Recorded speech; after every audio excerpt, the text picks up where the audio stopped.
Hello students, welcome to all. My name is Deepmala Ramcharan and today we will start NCERT class 7th History chapter 1st Tracing Changes through a thousand years. हजार वर्षों के दौरान हुए परिवर्तनों की पड़ताल part 2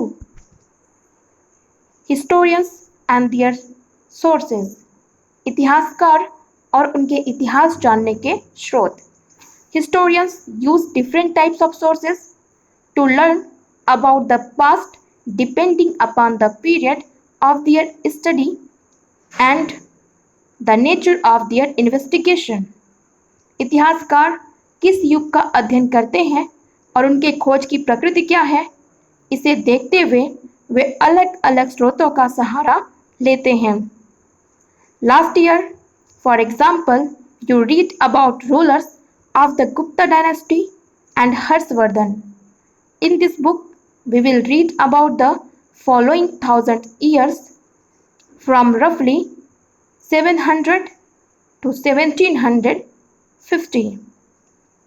उदाहरण के लिए, पिछले साल आपने गुप्त वंश के शासकों और हर्षवर्धन के बारे में पढ़ा था. इस पुस्तक में हम मोटे तौर पर 700 to 1750 ईस्वी तक लगभग 1000 वर्षों के बारे में पढ़ेंगे. You will notice some continuity in the sources used by historians for the study of this period. इस काल के अध्ययन के लिए इतिहासकार जिन स्रोतों का प्रयोग करते हैं, उनमें आपको बहुत सी ऐसी बातें मिलेंगी जो पिछले युग से वैसी ही चली आ रही है. They still rely on coins, inscriptions, architecture and textual records for informations. इतिहासकार इस काल के बारे में सूचना इकट्ठी करने के लिए अभी भी सिक्कों, शिलालेखों, स्थापत्य अर्थात भवन निर्माण कला और लिखित सामग्री पर निर्भर करते हैं. But there is also considerable discontinuity. The number and variety of textual records increased dramatically during this period. पर कुछ बातें पहले से काफ़ी भिन्न हैं. इस युग में प्रामाणिक लिखित सामग्री की संख्या और विविधता आश्चर्यजनक रूप से काफ़ी बढ़ गई है. They slowly displaced other types of available information. Through this period, paper gradually became cheaper and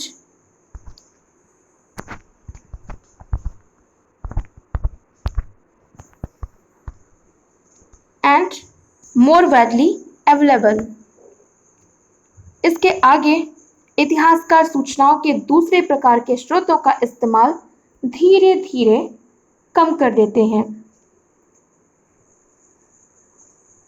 इस समय के दौरान कागज क्रमशः सस्ता होता गया और बड़े पैमाने पर उपलब्ध भी होने लगा. People used it to write holy text, chronicles of rulers, letters and teachings of saints, petitions and judicial records, and for registers of account and taxes. लोग इस समय के दौरान कागज कम से सस्ता होता गया और बड़े पैमाने पर उपलब्धि होने लगा. लोग धर्म ग्रंथों, शासकों के वृत्तांत, संतों के लेखन, उपदेशों, अर्जियों, अदालतों के दस्तावेज, हिसाब, करों के खाते इत्यादि लिखने में भी इसका उपयोग करने लगे. Manuscripts were collected by wealthy people, rulers, monasteries and temples. They were placed in libraries and archives. These manuscripts and documents provide a lot of detailed information to historians, but they are also difficult to use. धनी व्यक्ति, शासक, धनी व्यक्ति, शासक जन, मठ तथा मंदिर पांडुलिपियों को एकत्र करने का काम किया करते थे। इन पांडुलिपियों को पुस्तकालयों या अभिलेखागारों में रखा जाता था। इन पांडुलिपियों और दस्तावेजों से इतिहासकारों को बहुत सारी विस्तृत जानकारी मिलती है, मगर साथ ही इनका उपयोग करना काफ़ी कठिन है। There was no printing press in those days, so scribes copied manuscripts by hand. उन दिनों छापे खाने प्रिंटिंग प्रेस नहीं थे, इसीलिए लिपिक या नकलनवीस हाथ से ही पांडुलिपियों की प्रतिकृति बनाते थे। जैसे प्रेजेंट टाइम में हम कॉपी करने के लिए फोटोस्टेट मशीन का यूज़ कर लेते हैं, लेकिन एंशिएंट टाइम में नहीं थे, इसीलिए जो लिपिक होते थे वो हाथ से ही बुक्स की कॉपीज बनाया करते थे। हाथ से ही लिखी हुई जो कॉपीज होती थी उनको पांडुलिपियाँ कहते थे।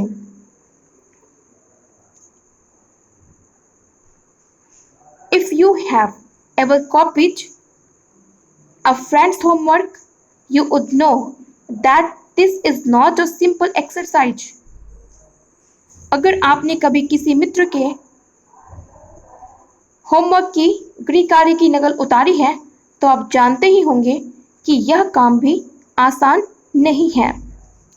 Sometimes you can't read your friend's handwriting and are forced to guess what is writing. कभी कभी आपको अपने मित्र की लिखावट ही समझ में नहीं आती होगी और आपको मजबूर होकर अंदाज़ा लगाना पड़ा होगा कि क्या लिखा गया है। As a result, there are small but significant differences in your copy of your friend's work. फलस्वरूप आपके लिखे और आपके मित्र के लिखे हुए में कुछ छोटे मोटे लेकिन महत्वपूर्ण अंतर आ ही जाते होंगे।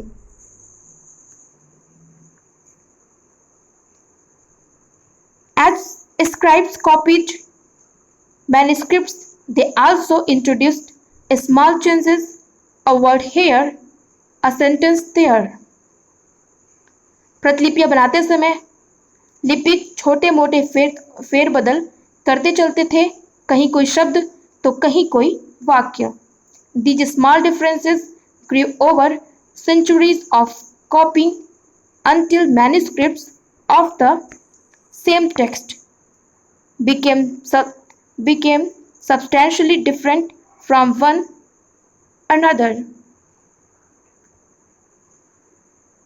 सदी दर सदी मतलब पीढ़ी दर पीढ़ी इन प्रतिलिपियों की भी प्रतिलिपियां बनती गई, कॉपियों की कॉपियां बनती गई और अंततः एक ही मूल ग्रंथ की डिफरेंट कॉपियां या भिन्न प्रतिलिपियां बन गई जो एक दूसरे से ही काफ़ी अलग हो गई।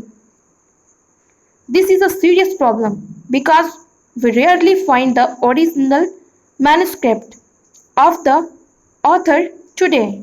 We are totally dependent upon the copies made by later scribes.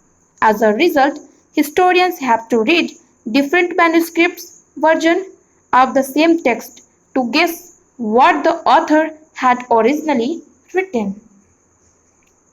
इससे एक बड़ी गंभीर समस्या उत्पन्न हो गई क्योंकि आज हमें लेखक की मूल पांडुलिपियां शायद ही कहीं मिलती हैं। हमें बाद के लेखकों द्वारा बनाई गई प्रतिलिपियों पर ही पूरी तरह निर्भर रहना पड़ता है। इसीलिए इस बात का अंदाज़ा लगाने के लिए कि मूलतः लेखक ने क्या लिखा था, अर्थात ओरिजिनल कॉपी में जो मेन लेखक था उसने क्या लिखा था, इसका अध्ययन करने के लिए उस मूल कॉपी की जो डिफरेंट हिस्टोरियंस ने कॉपीड बनाई हैं उन सभी कॉपियों को हमें पढ़ना पड़ता है ताकि हम समझ सकें कि जो ओरिजिनल ऑथर था उसने अपनी बुक्स में क्या लिखा। On occasion author revise their chronicles at different times.